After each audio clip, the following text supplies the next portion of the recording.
me, the one and only Paul Friends, welcoming you to Starfleet Universe On Call. And tonight we've got me, we got Gary, we got Dave. Barry's not here, which throws the current topic out the window. So we were going to discuss the Sigvarians, and that kind of went out the window with Barry not being here, because usually we discuss it with him, and he understands the Omega systems quite well. And of course, his opinion on, because currently we do have a Sigvarian tournament cruiser, but to say the very least, it's not exactly great.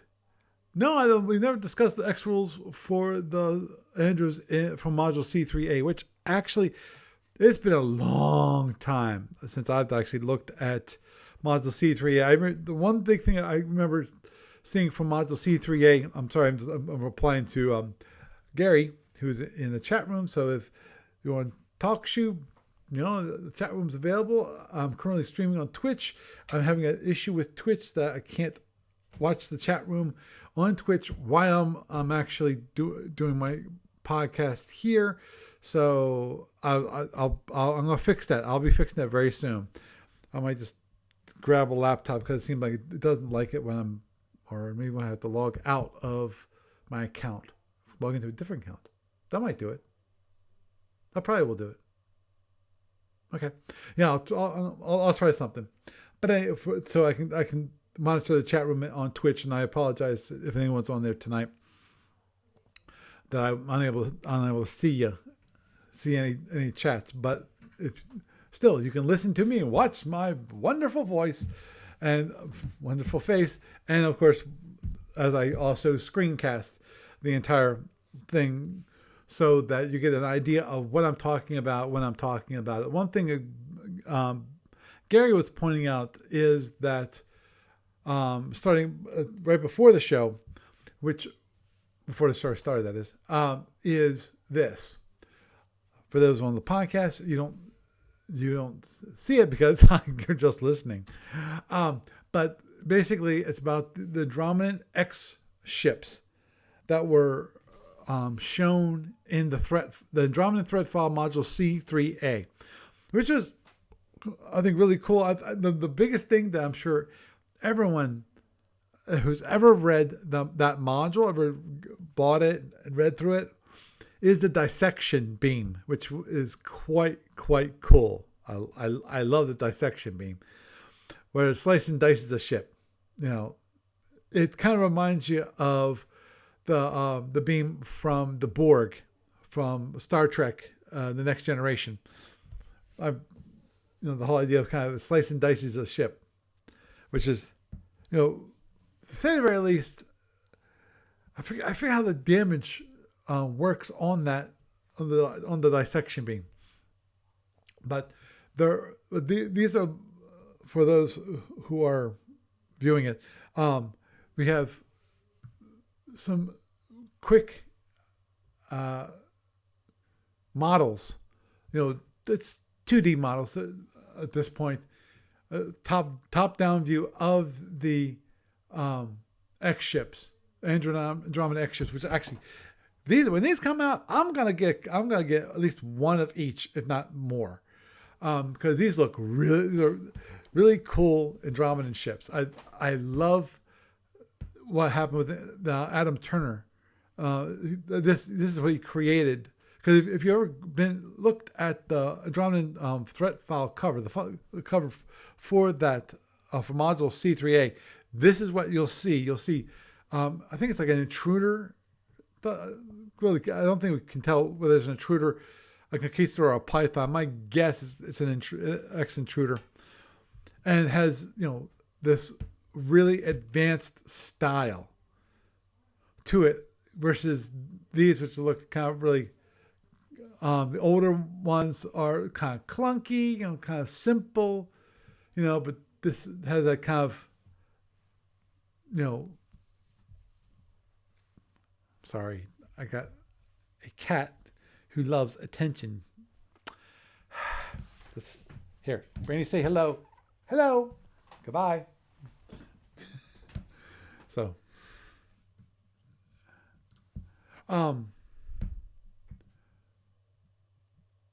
Okay, Gary just pointed out. Okay, that one. Yes, I was correct. That it was an Intruder X shown on the cover, and there are rules for the X version of the dissection beam, but no SSD yet to use it. Um, yeah, as I said earlier, I don't remember the rules for the dissection beam, but that was one of those prominent systems that was in the threat file. I know there's all kinds. The whole idea of the threat file, for those of you who have never bought it or even looked at it, the whole idea of it was that when the Andromedans attacked, nobody knew what they were. All of these intelligence agencies, the GIA is of course the one that everyone knows. That's the Federation one. I know there's other ones. Somebody tells me, Gary will tell me some of the names of those. But the intelligence agencies had these ideas about the Andromeda's capabilities of what they can and cannot do, because they didn't know what they could do. So they had to come up with a threat file, and which was, what could they possibly do? And there was all these really neat ideas. I still remember when Steve Cole first presented it, meaning, he said, this is what we're going to be doing. We're going to be doing a threat file. And the whole idea is all these crazy ideas that the Andromedans could have done. Because I know I had a crazy, my craziest idea was actually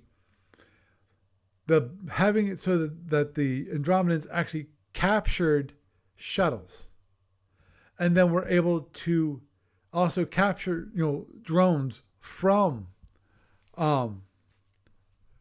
other ships, because they didn't destroy all the ships. In some cases, they actually were able to salvage things from the ships, and maybe even take those. I was thinking about taking the shuttles and the drones, and basically have a scatter pack that the Andromedans could then, they pop it into space.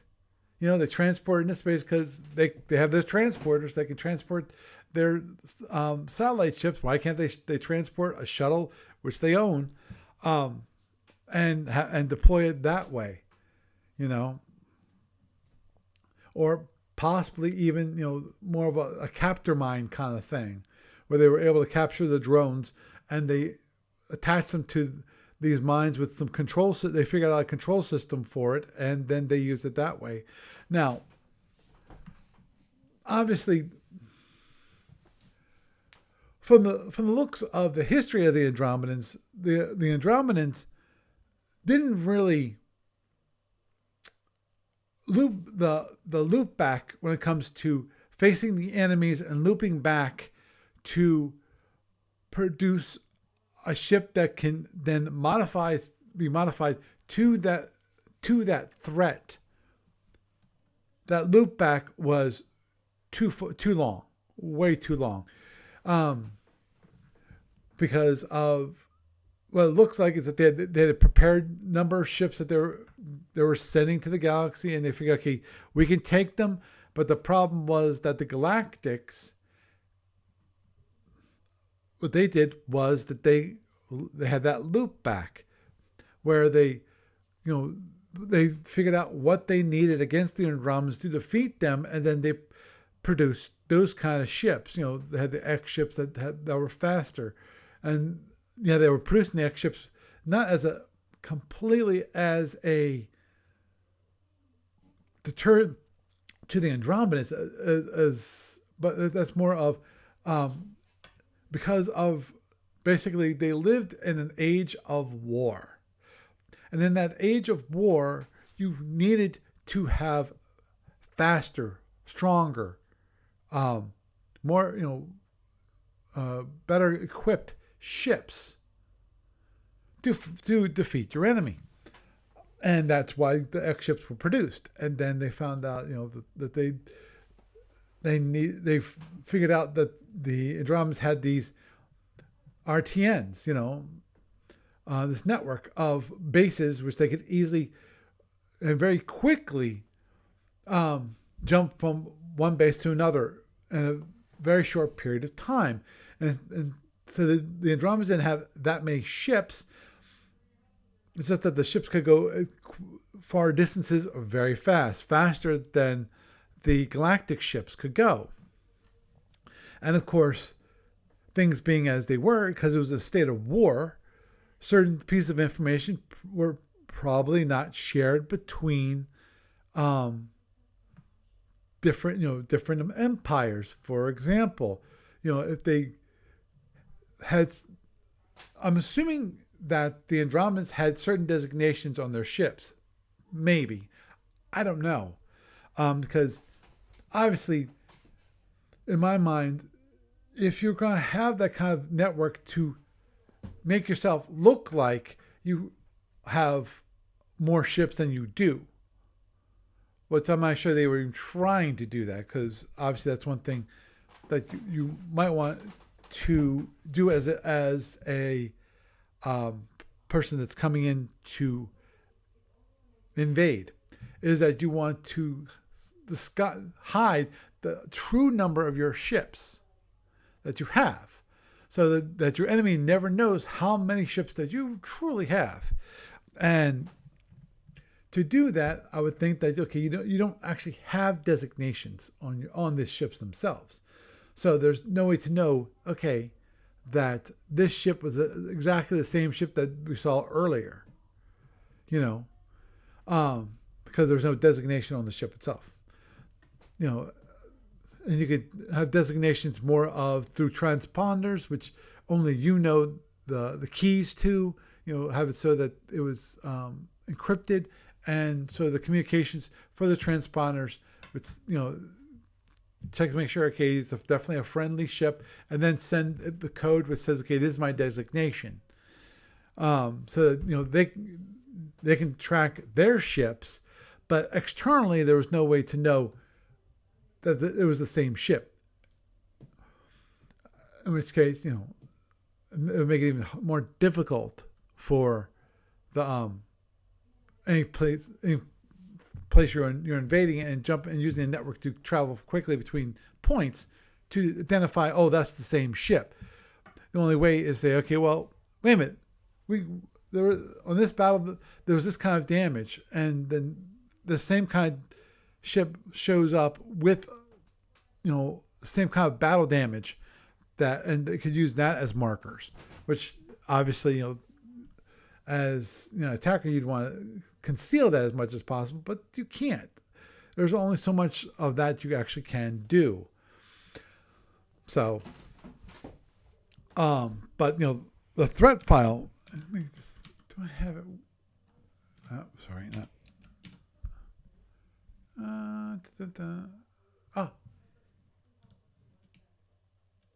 there. This is for those watching the video. This is what the threat file looked like, which is, in my mind, a quite cool looking ship. Improved satellite ships, plasma pods, suicide sleds. Okay, let me look at this for a moment. Okay, page 8. Suicide sleds. Okay, suicide freighters had been in use in the Alpha Octant since Y150. As an Andromedan threat grew, the intelligence agency of the various star empires began considering the possibility that such freighters might be used by them. Cargo sleds seemed like they might easily be adapted for the mission, particularly if they could be delivered to the targets by the motherships. So basically the whole idea of suicide freighters, but as cargo sleds, which of course improves pseudo. So they could simulate the Cobra, but virtually every empire assumed that the Andromedans could program pseudo satellite ships to simulate any kind of satellite,